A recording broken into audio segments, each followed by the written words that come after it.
So we should be live now. I can't see anyone connected yet. Let's give it a minute.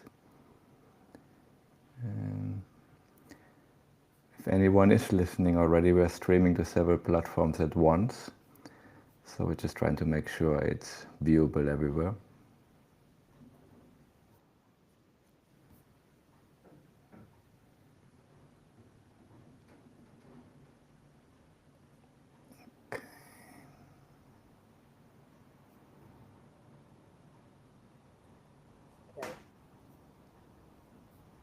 Can you hear me? Yeah, Hannah, we can hear you. We're already live, but we've only got one listener so far on YouTube, which I think it's myself. So we'll just wait a little bit. And Great. I just wanted to make sure in case we do try and jump in that you can hear. Otherwise, I will try pinging now. yeah.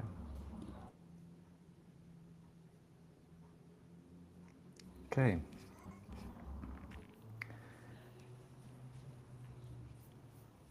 So just in case anyone is already listening in, we are trying to set this up on several platforms at once. We're streaming to a number of places. So it is likely that some of us can hear us already and some can't. We will start this in a couple of minutes.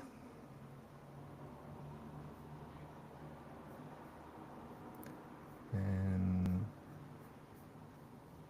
there's a stream on LinkedIn and on YouTube. So if you can hear us, you're probably on either of these platforms.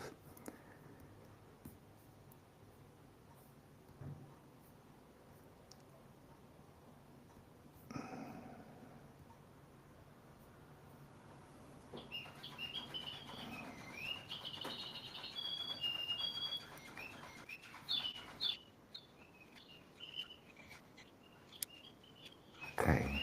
Yeah, so both streams are live. I can't see the number of people connected on LinkedIn, but there must be someone because I connected myself and I can't see that I'm connected. So yeah, just for everyone listening in already, we're streaming on several platforms at once. There's a delay of about 30 seconds on YouTube, I believe. So if you have questions during the seminar, just write them in the chat and we'll get to them as soon as it fits into the conversation. But we won't leave anything unanswered at the end. Okay, so I think we've got a few listeners on LinkedIn. I'm not sure how many, and we've got a few listeners on YouTube now. Given that it's already 3 past the hour, I will just start and I'll share my screen.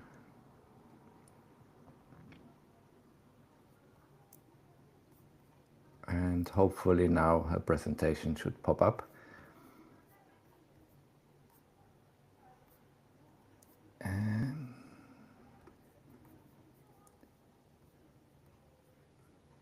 Which I'm just trying to get full screen.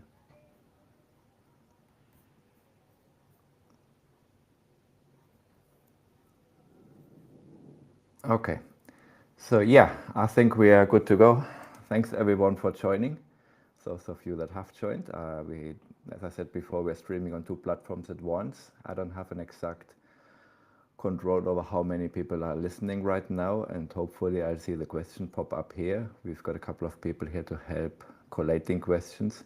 There'll be a small delay, but they'll be all answered at some point. Okay, the title of this seminar is Cybersecurity Awareness for non-technical Web3 team members. And the reason for this is that we do a lot of training for Web3 teams that are aimed at developers and technical staff. And there are also a lot of non-technical people, people working in sales, in marketing, and all sorts of finance positions at Web3 teams, that it makes sense to give them a bit of cybersecurity awareness training as well, because they are often targeted in cyber attacks on Web3 teams. So before I get into all the details, there's a disclaimer here. Obviously, I try to tell you only useful things, but there might be mistakes, and there might also be things that are not covered, and even if you apply everything we tell you, there's still remaining risks. So there are no liabilities or well, there are no guarantees from our side that any of this is is actually will stop you from being hacked at some point. But anyway, the legal stuff out of the way, let's quickly talk about who we actually are. So we are Oak Security. We are a blockchain security company. We've been around since 2017 in different iterations. It used to be called Solidified. And well, then we founded Oak and acquired Solidified. We're currently 52 security researchers. We've completed over 600 security engagements, which are mostly security audits. And we've discovered more than 7,000 issues in Web3 code. And there's a few logos of our clients. Myself, I'm Stefan Bayer. I'm one of the founders of Oak Security. I've got a background in distributed systems and in cybersecurity. I've been around for 20 plus years in the industry, combined distributed systems, academia, industry, and cybersecurity. And being the managing director of Oak Security makes me sort of an interesting target for social engineering attacks or hacks on my person in order to get to the company. But it's likely that all of you are in the same position, right? So if you are on a Web3 team or in any company really and have some sort of visibility, you are likely to be an interesting target, and it's only going to get worse with AI making things easier for the bad actors. So that's sort of the reason why we do this type of seminar. And what we look at today are these things here, which are where do the attack vectors come from, what are the observable trends, what has changed, and then I want to go into what we call the zero trust mindset, and that's how we can protect ourselves. And we don't have a lot of time, so we won't be able to look at all aspects of cybersecurity, but we look at authentication, how we log on to systems, key management, which is obviously a big subject in crypto, and about phishing awareness, which is being resistant to being fooled into clicking on the wrong thing, basically. So let's start. Where do the attacks come from? So we've had a look at the top 10 exploits here on this list. They are from a website called Wrecked, which is, well, just a website listing incidents. And basically these are the 10 top exploits in terms of money being stolen.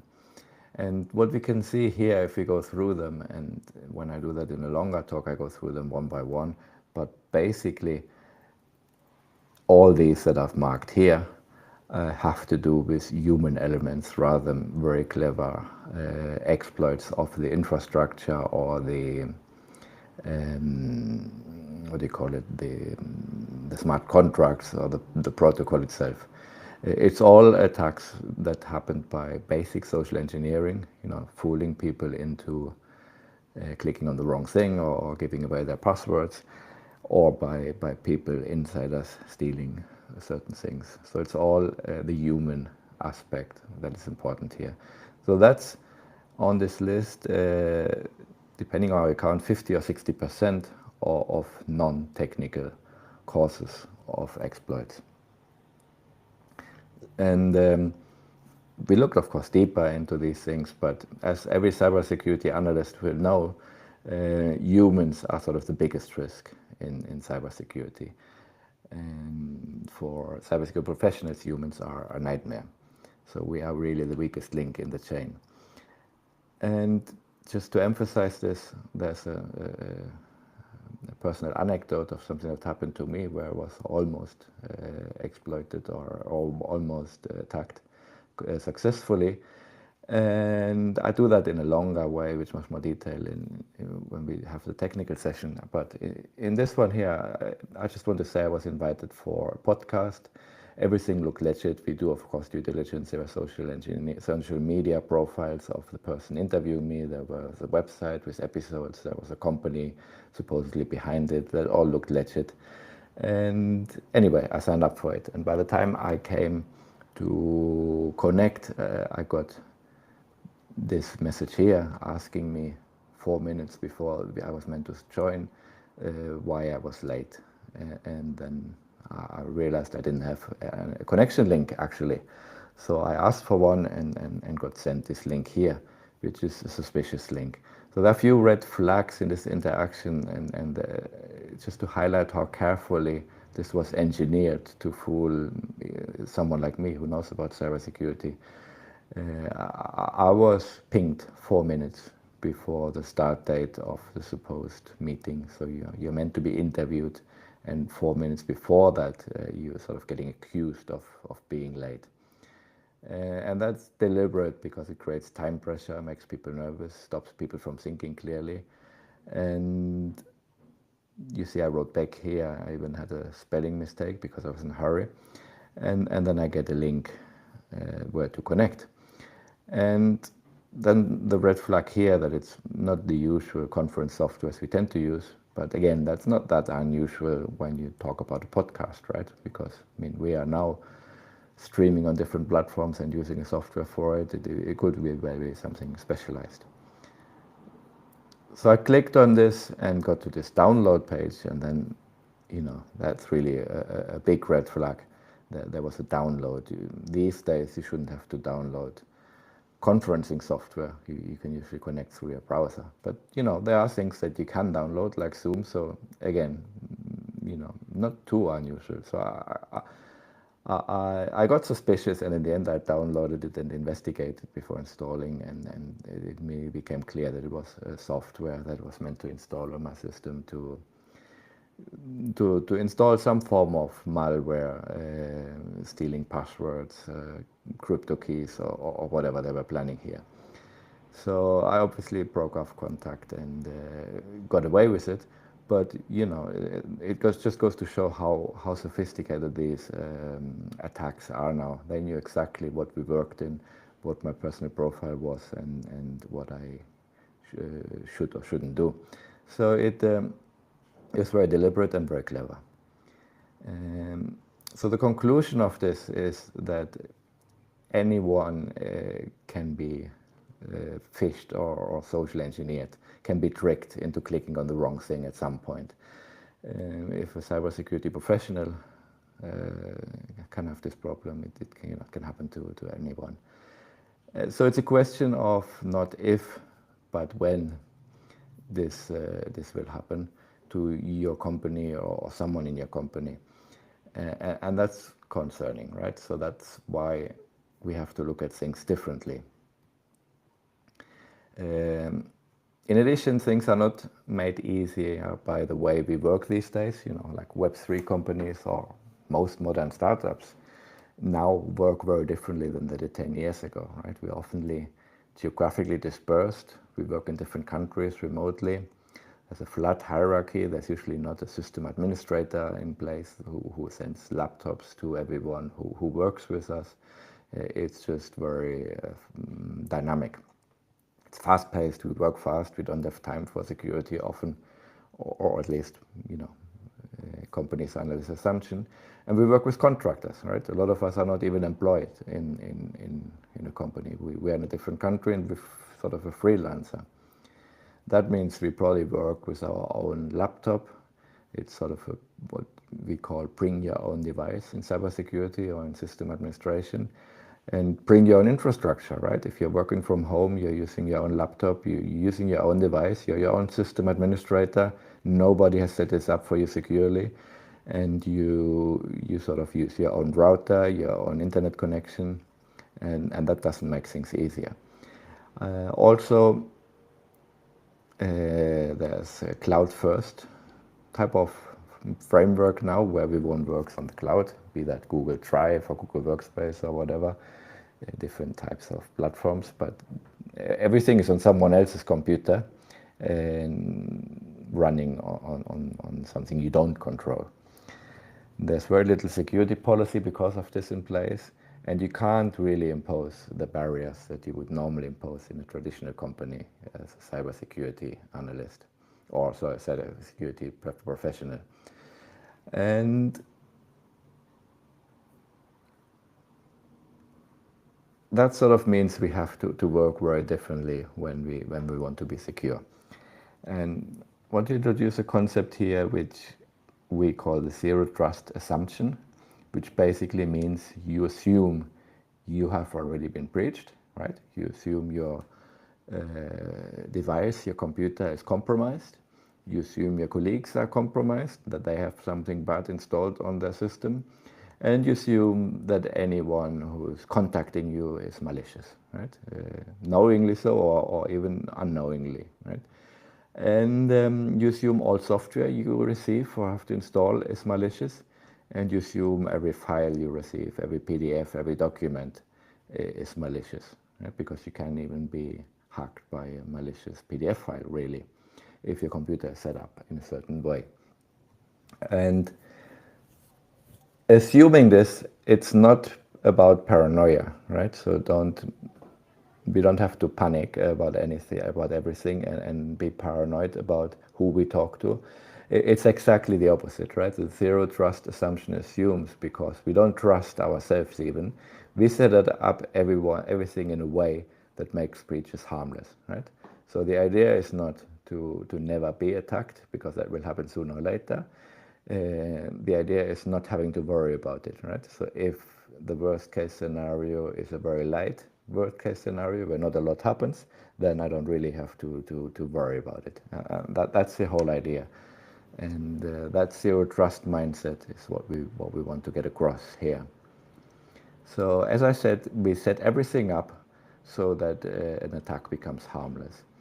That means we use, even on ourselves, what we in cybersecurity call the principle of least privilege, which basically just means at any given time, anyone in the company should only be able to do what they're supposed to do, right? They shouldn't have access to anything else that they don't need access to. And that applies to everyone, right? That applies to our own setup. I set up my laptop in a way that even if I'm the owner of the company, I don't have to access finance stuff all the time. I don't have to get to our bank accounts, to our crypto accounts and all these things all the time. So I just set myself up in a way that I can't normally do that, right? I have to use a different computer, or I have to use a special device, I have to connect something. In my normal workflow, when I'm just reading email and I'm likely to click on the wrong thing, I'm not doing any of that, right? Or can't even be doing that in parallel. We set up everything so that everything requires authentication, which sounds like a pain, right? Having to enter passwords every 5 minutes.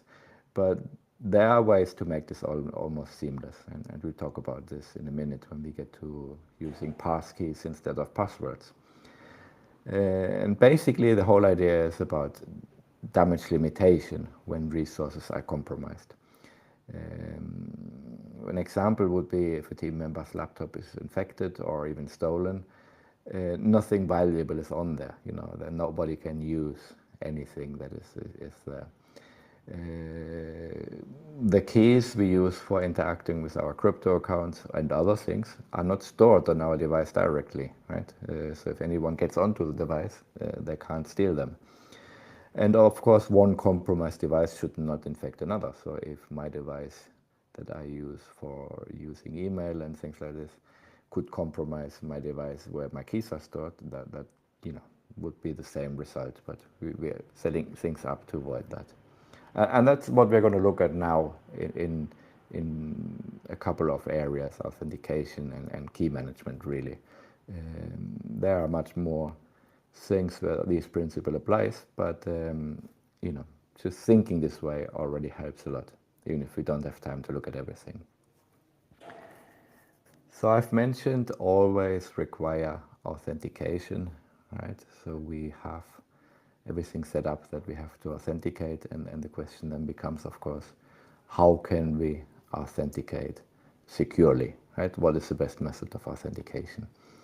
And we are all used to username and password, which can be a bit of a pain.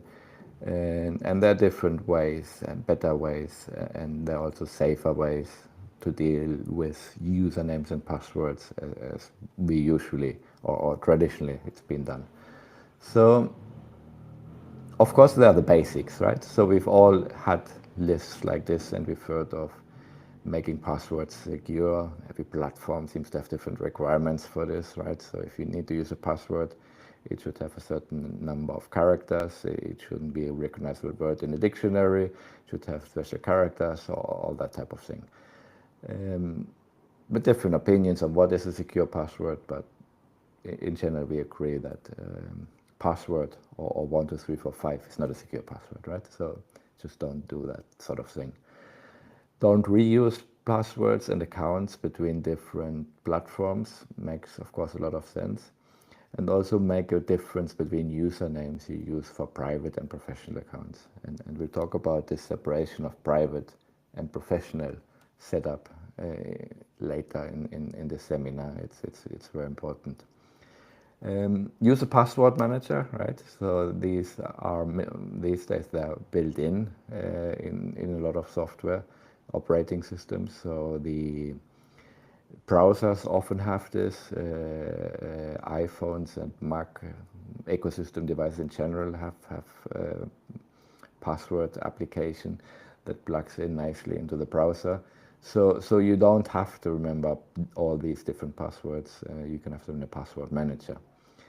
And the advantage of using these on modern devices is that they're usually protected by hardware. So any sort of software that tries to steal passwords can't really get to them. Multi-factor authentication. Never rely on just the username and the password, right? So that's when you're usually asked for something else, like the password is something you know. Then there might be something you have, like a device or biometrics and things like this, or just an authenticator app on your phone and things like this as a second barrier to authentication. So if someone does steal your password, that's sort of the zero trust mindset, they can't do anything because there needs to be a different thing that authenticates you after the password, and that shouldn't be on your device, right? And then I said before, passwords are not ideal. They're not considered ideal anymore. And recently, you might have noticed that you're asked by a lot of websites if you want to set up a passkey. That's a very good concept. Passkeys are much more secure than passwords. Basically, that means they install a cryptographic key pair on your device and on the server you want to connect to, and you're using sort of cryptography that is hidden away from you to authenticate. You don't need to remember your password, and the service is actually bound to the device you're connecting from, or your Apple account, right? If it's sort of cloud-based. It helps a lot because it's much more secure in terms of phishing, right? They are not, phishing is basically someone impersonating someone else and trying to get your password or your login credentials, or get in the middle and logging in on behalf of you somewhere else. But it's it's like when you get an unexpected email from your bank, and it's not from your bank, but you click on it and enter your password, then someone has stolen your password for your bank account, which is not good. So that's where phishing resistance comes in, with these cryptographic means of connecting. So unfortunately, they are not as widespread as we would like yet, but a lot of websites already offer them. So if you have the choice of using passkeys instead of passwords, do that, or even use both, which is even better, right? But they are better than passwords, yes. They are better than passwords plus a second method of authentication. In most cases, yes. Are they better as all types of multi-factor authentication, adding this additional barrier? No, but these additional barriers but passkeys can actually be used as this additional barrier. So that's sort of a very secure setup.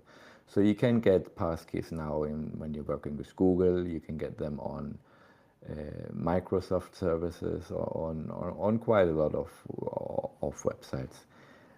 Your local bank might not support it yet, but a lot of sort of larger cloud-based systems support password-free authentication with passkeys, and we recommend doing that.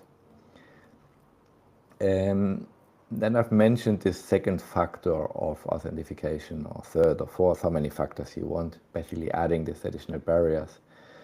And there are a few guidelines to consider here. A SIM card, SMS message, which the banks like to use. It's like, this typical scenario. So you log on to your bank and then you get an SMS and you have to enter a code they send you. That's not secure because there have been a lot of SIM swap attacks.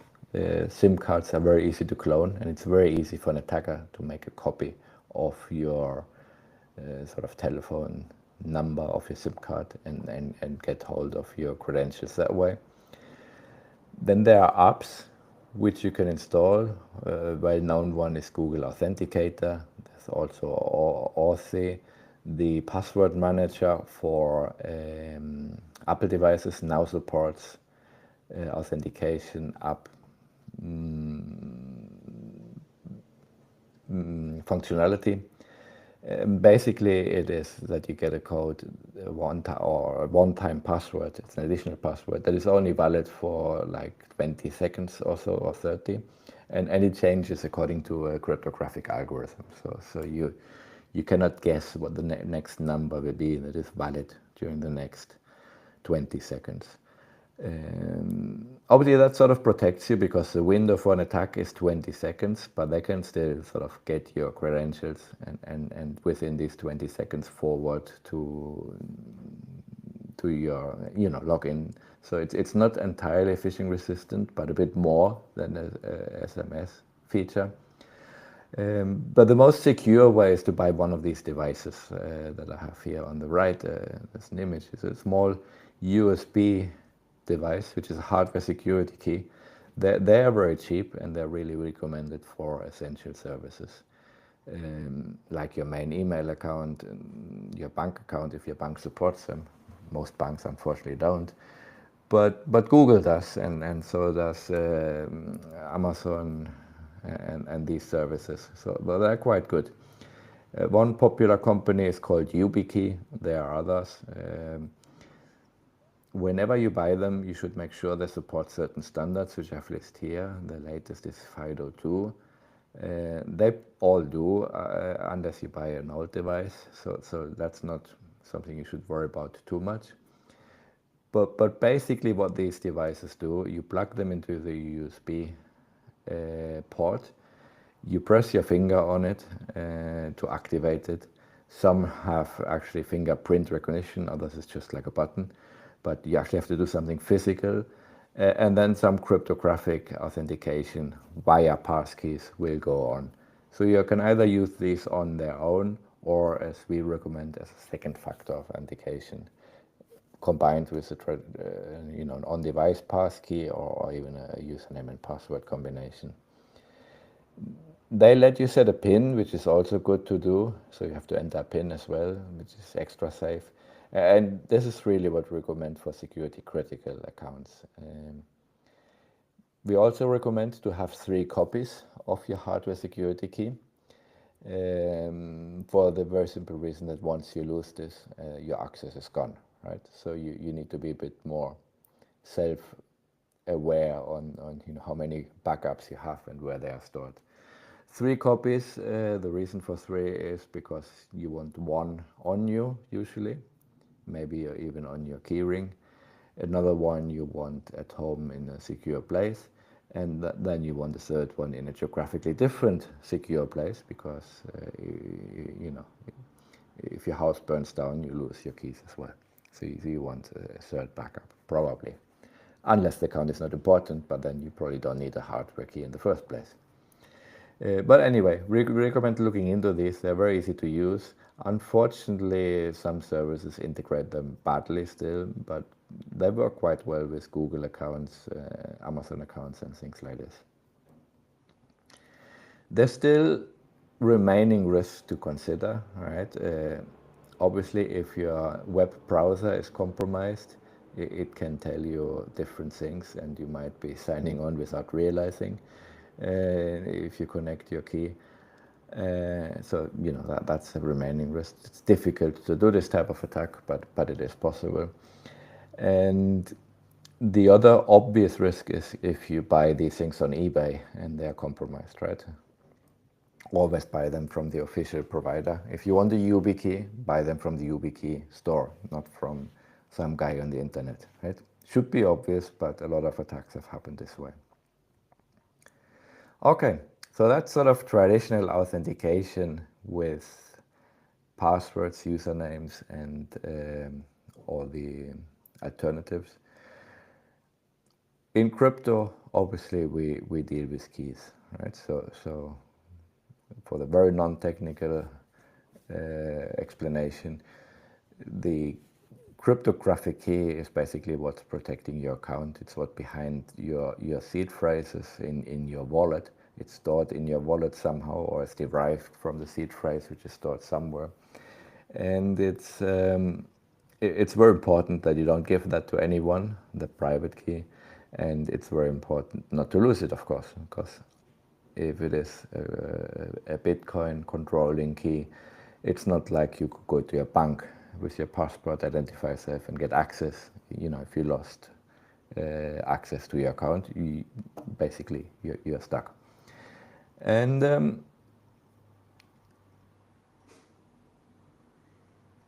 yeah, let's see, how can we do that safely? Key loss or keys being stolen is sort of the biggest cause of crypto being stolen, and usually it's human error, right? So the guiding principle should be that if the keys are on your device and it's connected to the internet, you can consider them stolen, right? At some point you'll get hacked.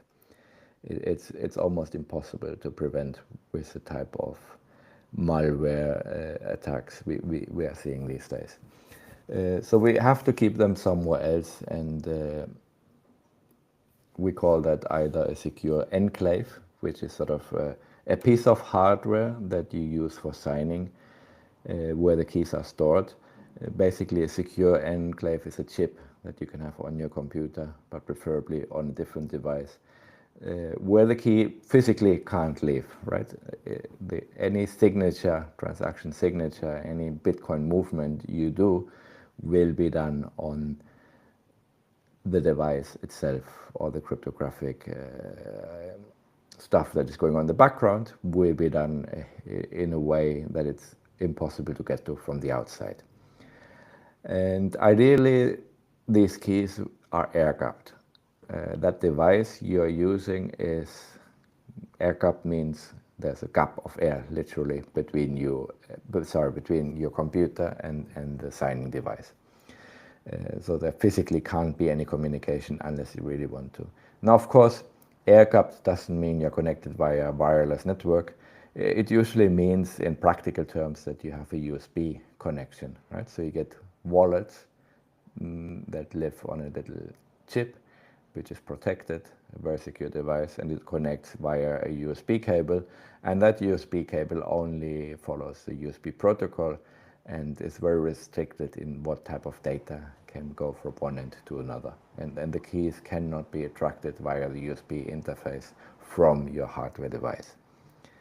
And that's what something like this looks like. That's a hardware wallet. This one is from Ledger, but there are other manufacturers. We don't want to recommend a particular one, but Ledger is sort of the most well-known in the industry. They're relatively cheap. They don't hold your crypto, they hold your keys, right? It's a device for key management. This one here on the photo connects via NFC to mobile phones as well.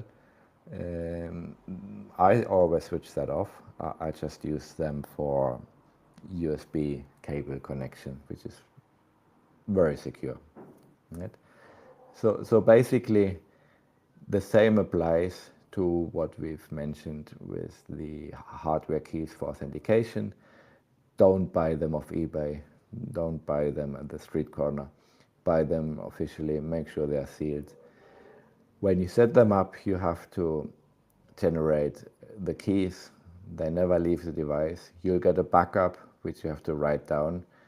Don't photograph that and upload it to Apple Photos or iPhotos or whatever it's called. That's like not a secure way to store them, right? The backup needs to be. You need to have several backups again of these restoration codes, the seed keys, the seeds, mnemonics, whatever they call them in the wallet you buy. You have to have these backup codes stored in several copies securely, like the authentication hardware key we mentioned. So that's what we recommend for interacting with crypto wallets, either company wallets or your own. And when we talk about this in sort of a more technical setting, we talk about multi-signature setups and complex setups for controlling company funds. If you are in a position in the company where you deal with these things, it's necessary, right, with the current state of the art or state of affairs, to acquire some knowledge, some technical knowledge on how these things work. We're not going to go into that now. Here's just sort of the approach we recommend for personal wallet use, right? So when you are using a web wallet on its own, like MetaMask, sort of a browser plugin or mobile phone wallet, something very basic, you should really only use that for experiments. Very low number, very low, you should, just some sort of play money that you're happy to lose, or use them as a testlet. And you should not reuse these keys in any other wallet, right? But that's just for testing, for playing around. That's not safe, not secure enough, but very practical, right? These web wallets are very easy to use, but they're not secure, right? If you want to use them in a secure way, for example, when you want to interact with a DeFi platform or some other blockchain application or make payments, you probably want to combine them with a hardware wallet. Fortunately, you can use a hardware wallet like the one we showed before. Fortunately, you can use that together with a web wallet with a browser plugin. Then when it comes to lifetime savings, we recommend just using a hardware wallet, double backup in different locations. You want the mnemonic, which are these recovery phrases, you want them stored separately in a secure place. Probably bank safes. Also, in this case, you have to trust the bank, right? The importance here is also diversify. Don't put all your eggs in one basket. So that's sort of our advice for anything related crypto. Don't have it all in a single place, protected by a single key. Just sort of hedging your bets there. Okay, so that's how we've dealt with different types of keys, be it for authentication or access to crypto. You see the sort of no trust or zero trust mindset in that if the keys are not on the device, it doesn't matter if they get to my device, right? If the password and username is on my device, but it's not enough to get into anything, that you actually need to use a little hardware device or phone app to authenticate securely and get in as well, then it doesn't matter if someone installs a password stealing software on our laptop. Now, of course, it matters because it's never good to have malware installed, but the risk is relatively low. So you don't have to live with paranoia. You can actually be much more relaxed about how you act if you have things set up this way. That's sort of what I wanted to get across. So we've mentioned a few times social engineering and phishing, and I've sort of alluded to it. That's the last thing we look at in this seminar. basically, phishing is when they send you an email or a telegram message or whatever and try to trick you into sending money or connecting to a fake website where you enter your credentials and they steal them or things like this, right? So they try to impersonate someone or try to, it's a scam basically. And well, I put here 5 years ago, this was maybe 10 years ago or longer, that we had these type of examples. It was very easy to recognize, right? You got an email that said, "Dear sir, I'm a prince from Nigeria. I need help moving a lot of money, but in able to do that, you need to send me money first." So that's really what used to happen, and people fell for it. But usually we don't fall for this anymore, and it's recognizable, right? It's not exactly a clever, highly sophisticated attack.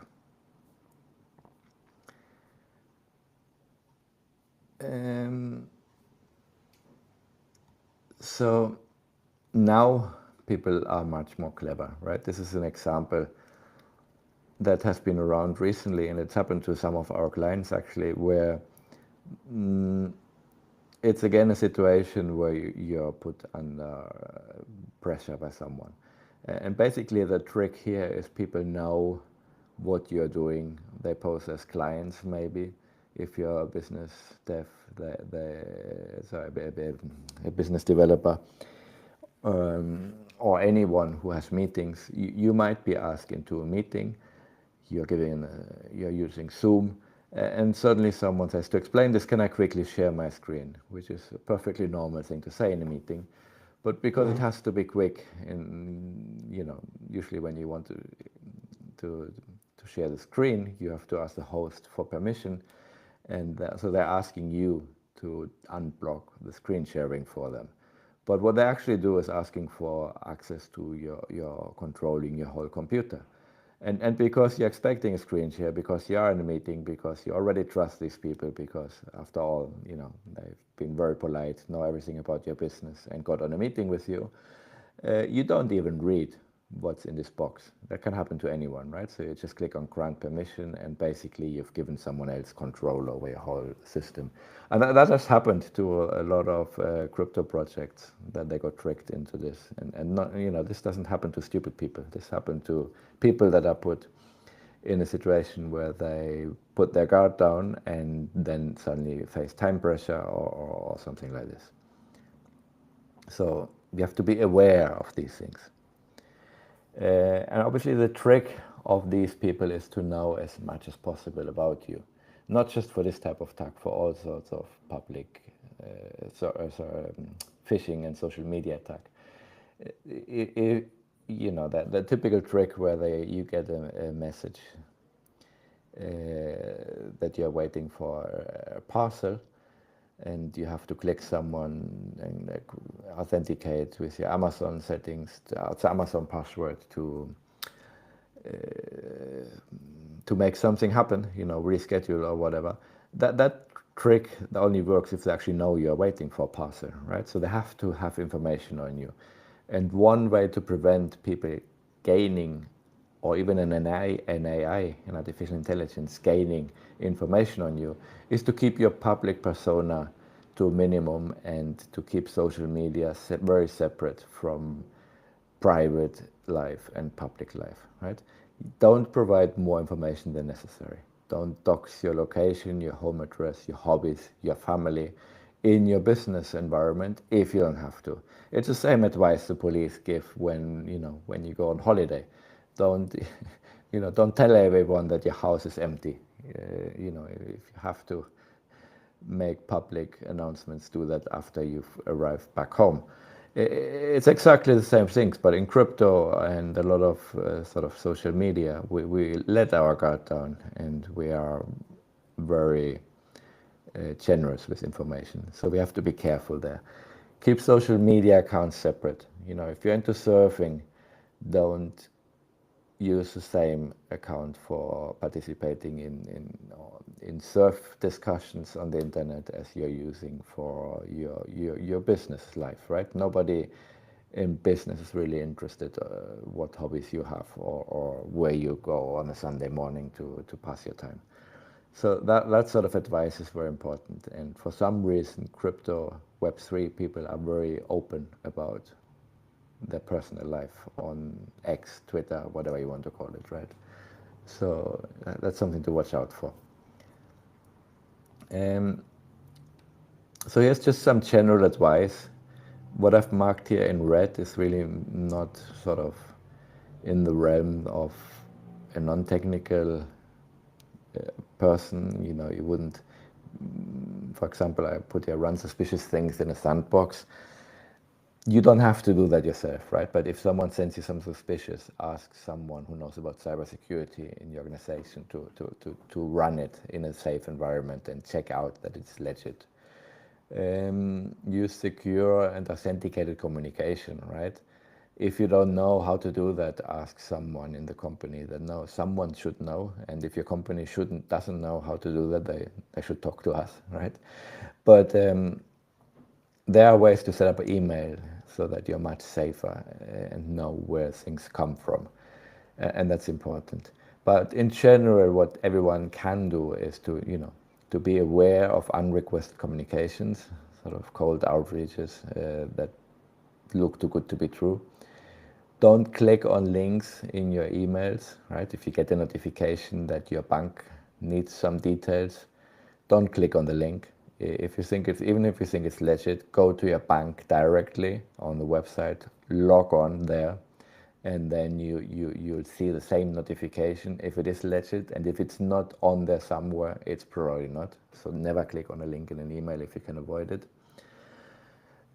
Use the authentication methods we've mentioned. Passkeys are very easy and free to use. It's much easier than usernames and passwords. Get hardware security keys for key accounts.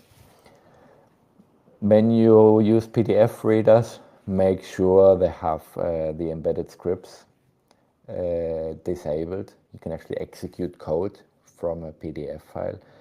Most readers set up relatively sensibly these days, but old versions might not.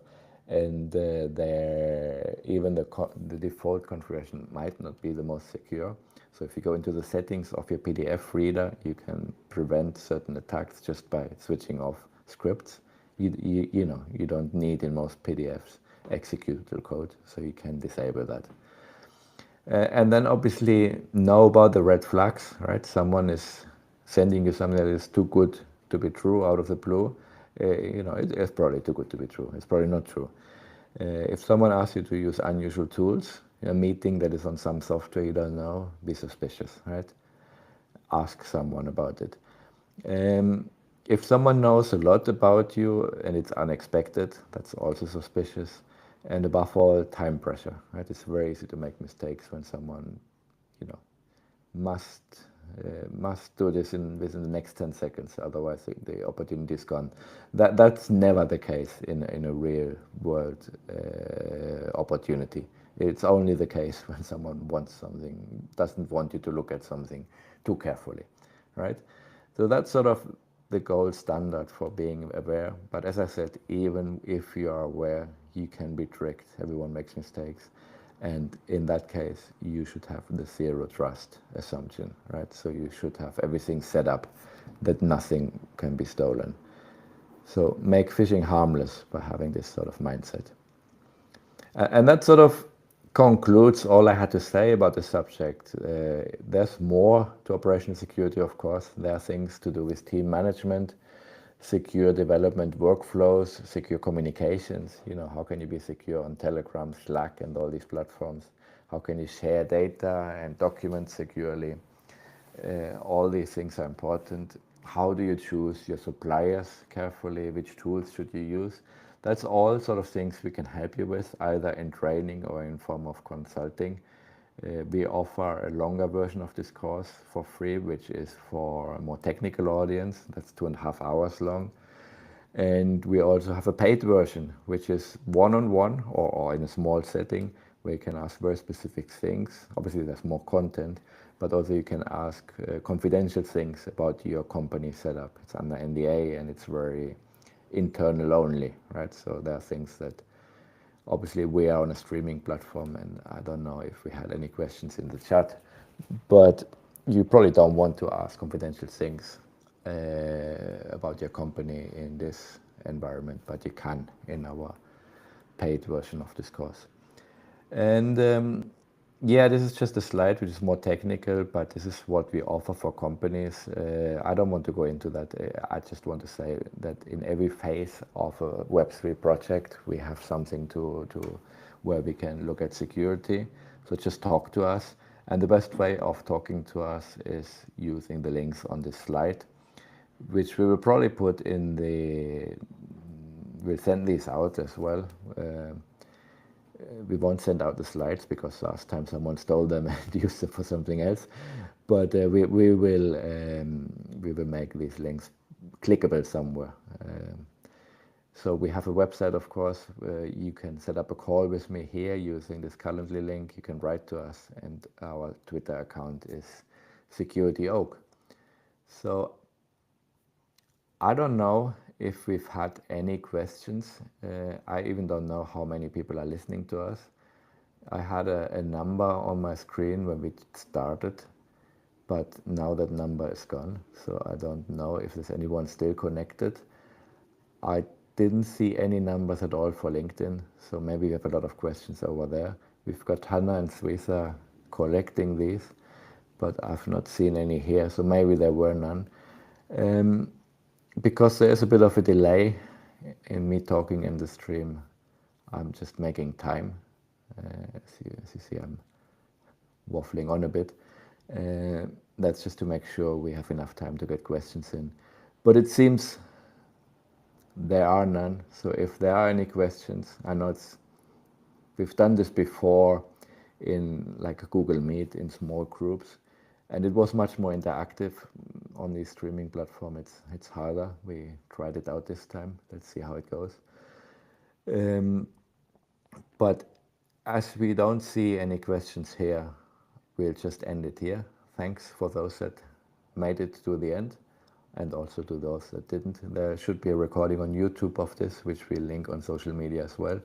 And we will provide the links for contacting us. Thanks a lot, and enjoy the rest of your day.